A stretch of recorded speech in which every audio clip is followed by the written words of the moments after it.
Collections తక్కువ publicity ఎక్కువ ఈ మధ్య సినీ ఇండస్ట్రీలో ఇది కామన్ అయిపోయిందట. అసలు కలెక్షన్స్ ఒకలా ఉంటే ప్రచారం మాత్రం పీక్స్ లో ఉందట.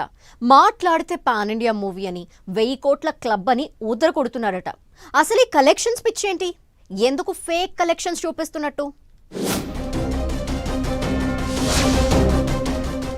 టాలీవుడ్ రేసుగుర్రం సినిమాను తలపిస్తోంది. సినిమా హిట్ అయినా ఫ్లాప్ అయినా సక్సెస్ మీట్లు పెట్టడం, రాని కలెక్షన్లు వచ్చి నిపించడం ఇదే ట్రెండ్ అయిపోయిందట. ఈ మధ్య రిలీజ్ రోజే 100 కోట్లు వసూళ్లంటూ పోస్టర్లు వేస్తున్నారు నిర్మాతలు.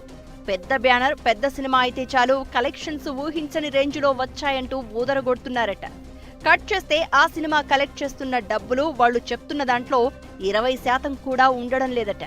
అసలు నిర్మాతలు ఇలా ఎందుకు పోస్టర్లు రిలీజ్ చేస్తున్నారని ఆరా తీస్తే అసలు మ్యాటర్ ఏంటో వెలుగులోకి వచ్చిందట.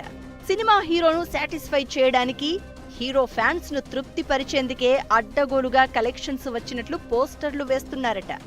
ఈ మధ్య అన్ని భాషల్లో రిలీజ్ చేస్తూ పాన్ ఇండియా మూవీ అంటున్న ప్రొడ్యూసర్స్ అసలు కలెక్షన్స్ కంటే ఫేక్ కలెక్షన్స్ ఎక్కువ వేస్తున్నారనే టాక్ టాలీవుడ్ లో వినిపిస్తోంది.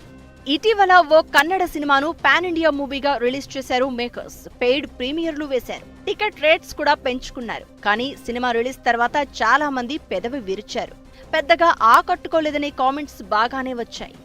అయితే ప్రస్తుతం ఆ సినిమా కలెక్షన్స్ 1000 కోట్ల క్లబ్ లోకి ఎంట్రీ ఇవ్వబోతున్నట్లు అప్పుడే లీకులు ఇస్తున్నారట. అంతేకాదు ప్రస్తుతం ఈ సినిమా కలెక్షన్లు 700 కోట్లు దాటాయంటున్నారట. ఇప్పుడు ఇదే విషయం టాలీవుడ్ సర్కిల్లో పెద్ద చర్చ అవుతోంది.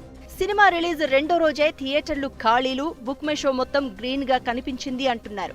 అన్ని భాషల్లో కూడా ఇదే పరిస్థితట. మరి 1000 కోట్ల క్లబ్ లోకి ఎలా ఎంటర్ అవుతుందనే కామెంట్స్ టాలీవుడ్ సర్కిల్స్ లో వినిపిస్తున్నాయి. దీంతో ఏ సినిమాకు ఎన్ని కలెక్షన్లు వచ్చాయో, ఏది హిట్టో, ఏ మూవీ ఫట్టో తెలియక అంతా అయోమయం కొనసాగుతోందట.